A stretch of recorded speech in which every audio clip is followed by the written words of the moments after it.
All right, folks. Well, welcome to Dividend School Live. Today, we're going to talk about 5 high yield dividend aristocrats that are hiding in plain sight.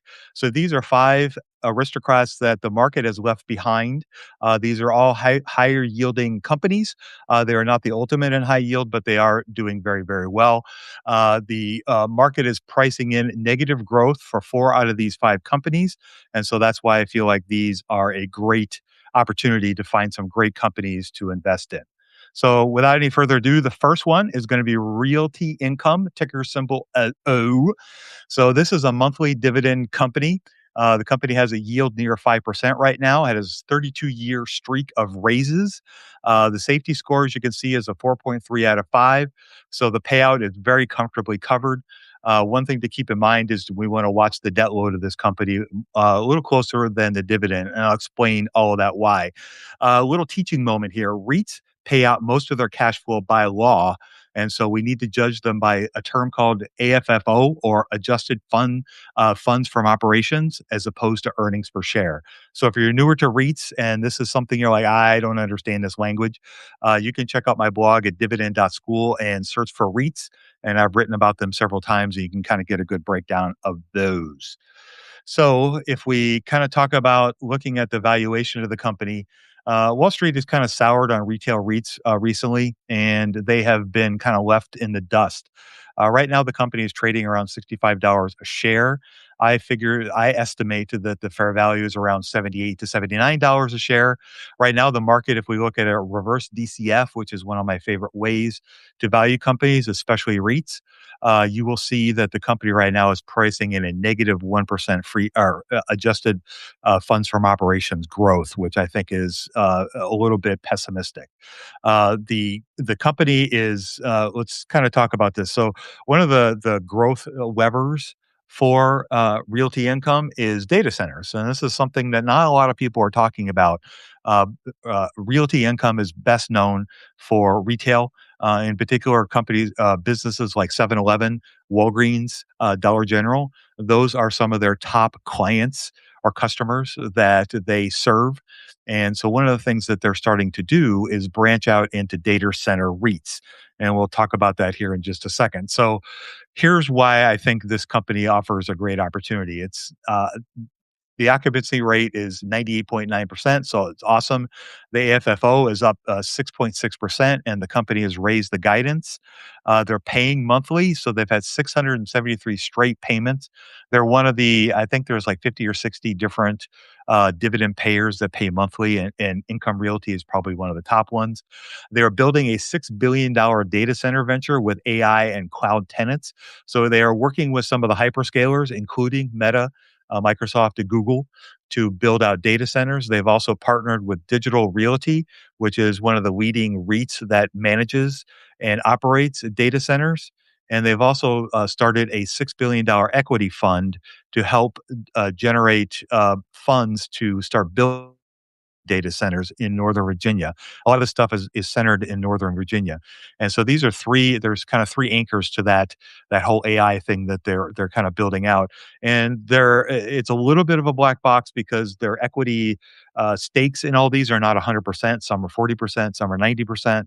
And so that makes it a little bit obscure on how exactly they're going to earn on this. But it is definitely a new revenue source for them, kind of getting away from the retail REITs that they've been best known for. Here's why it's cheap. It's trading around 14 to 15 times AFFO, which is well below its normal range. It has a 5% yield at about 73% covered of AFFO, so it's very, very well covered. And I think that the company has about a 21% upside. Things to keep in mind: it's rate sensitive, so there is a tight spread to the company and the 10-year Treasury, so that's something to keep in mind on. The dividend growth has slowed to about 1 to 3%, but that is a little bit misleading because you look at it monthly as opposed to annually.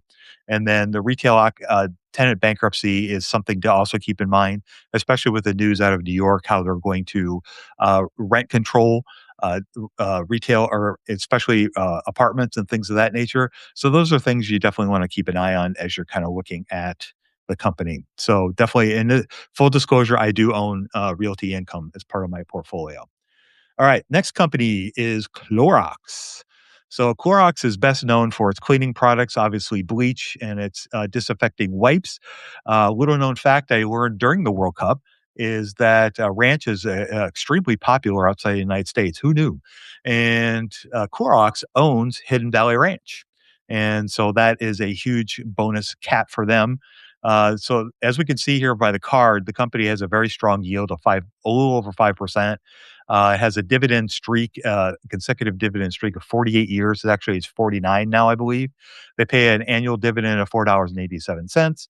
The dividend is healthy right now, so the coverage is healthy, and earnings and free cash flow and the balance sheet is manageable. So this is a strong company. It's also it's 1 year away from becoming a dividend king, which is when a company has 50 years of consecutive dividend increases. So messy earnings is showing that this company is when you look at the company, you try to value the company, the earnings are very messy, and I'll explain that here in just a minute. According to my estimates, the company has a 23% fair value upside, while the growth in the market using a reverse DCF is negative 0.5%. So stock screens, as the little note here says, stock screens choke on Clorox's distorting earnings. So this white moat staple is mispriced right now. And let's talk about that. So the setup.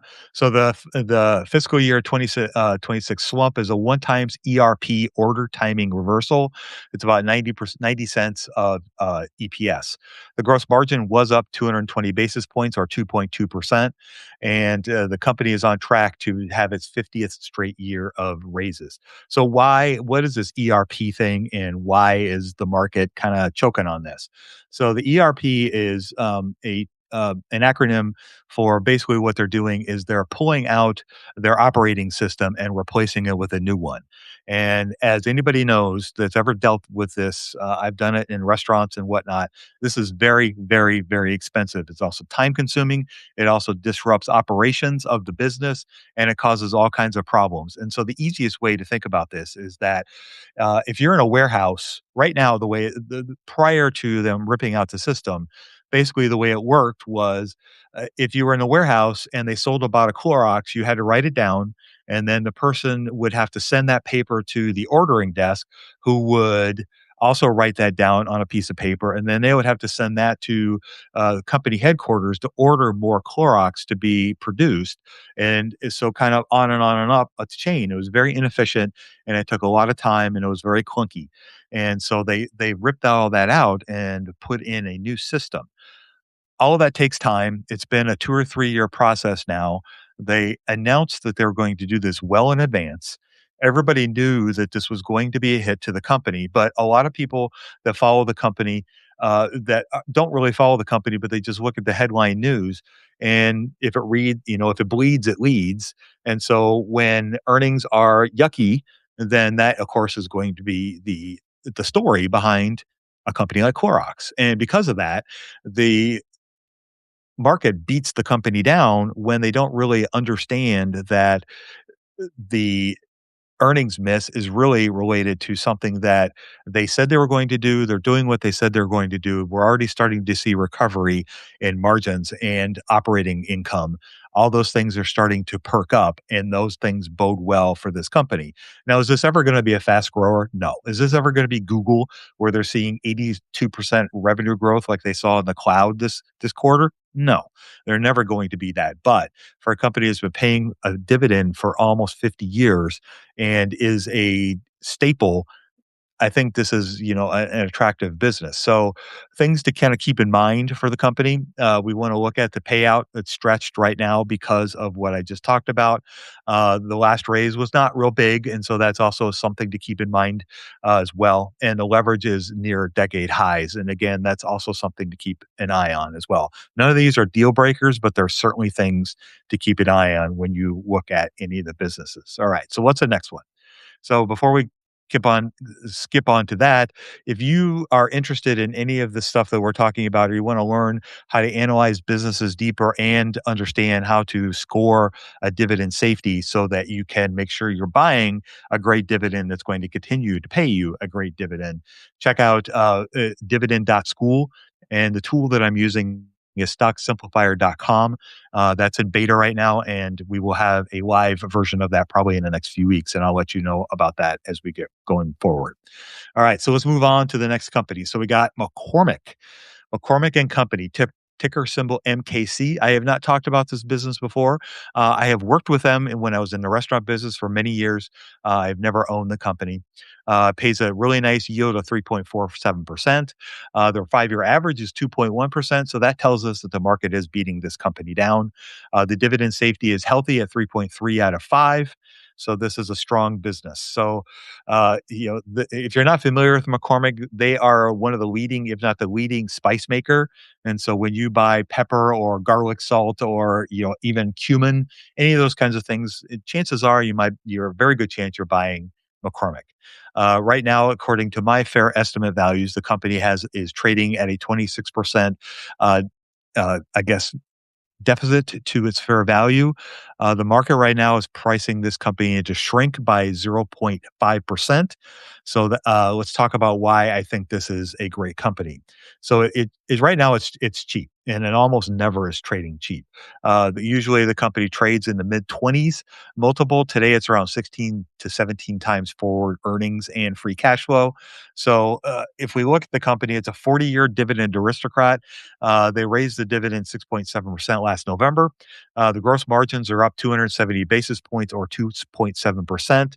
The fastest dividend growth of the five that we're going to talk about today, they're growing their dividend around 7.7%. So why it's cheap? I just mentioned the earnings. The yield is much higher than its normal 2% return. And I feel like a company has around a 20 to 26% upside. Right now, the market is kind of bearing the company because of soft volumes. The growth is price led. There's also a lot of fears about GLP-1 and private label worries. So if you go to Walmart, for example, if you shop at Walmart like I do, you'll see McCormick on the shelves, but you also see the private label of Walmart selling the same things. And that has been a growing trend over the last few years. And that has caused some softness in the volumes and concerns, as well as the GLP-1. And somebody who just started taking Ozempic because of my diabetes, I can attest to the hunger reducing effects of the medication. So it's pretty awesome. Integration and leverage risk. So again, they do have a little bit of higher debt, and that is something you definitely want to keep it in mind when you're looking at a company like McCormick. So this is a very strong business. It's been around for a very long time. They're a staple in the restaurant industry.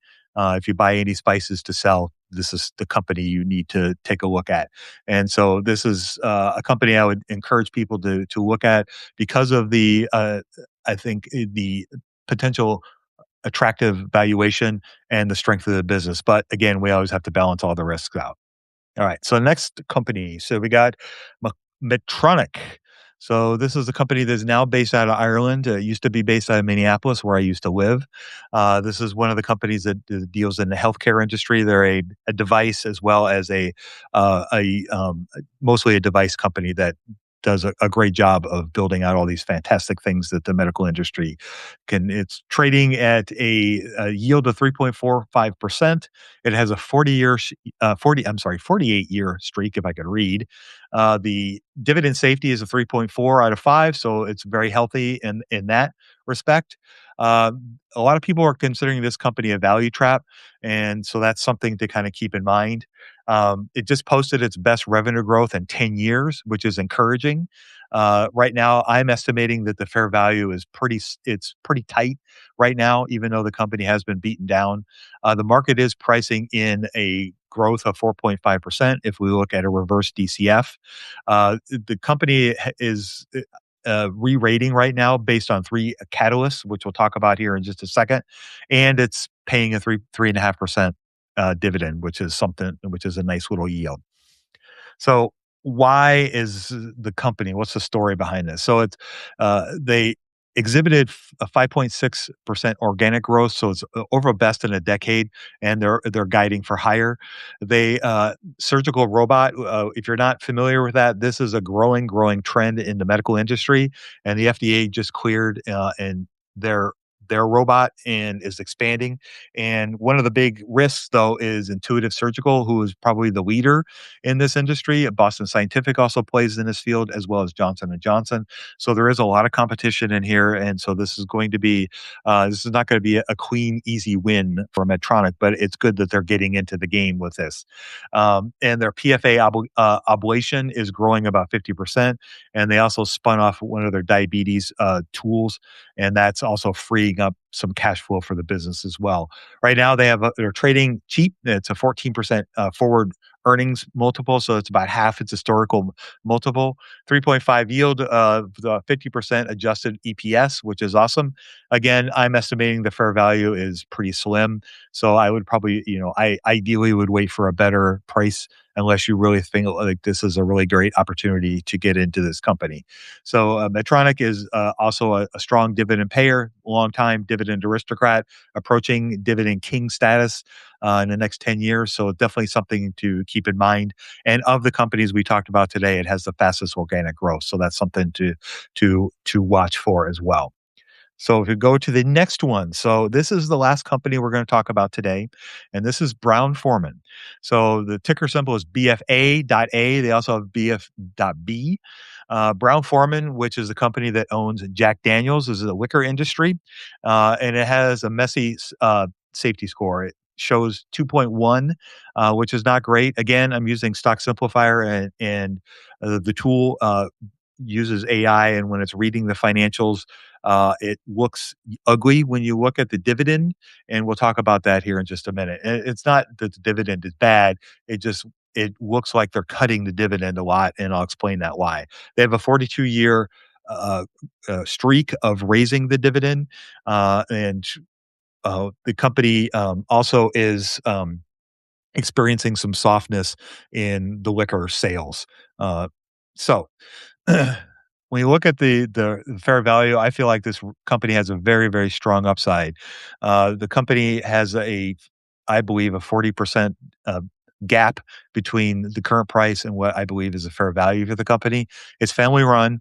It has a 42-year dividend aristocrat streak, and it's trading for half of its multiple right now.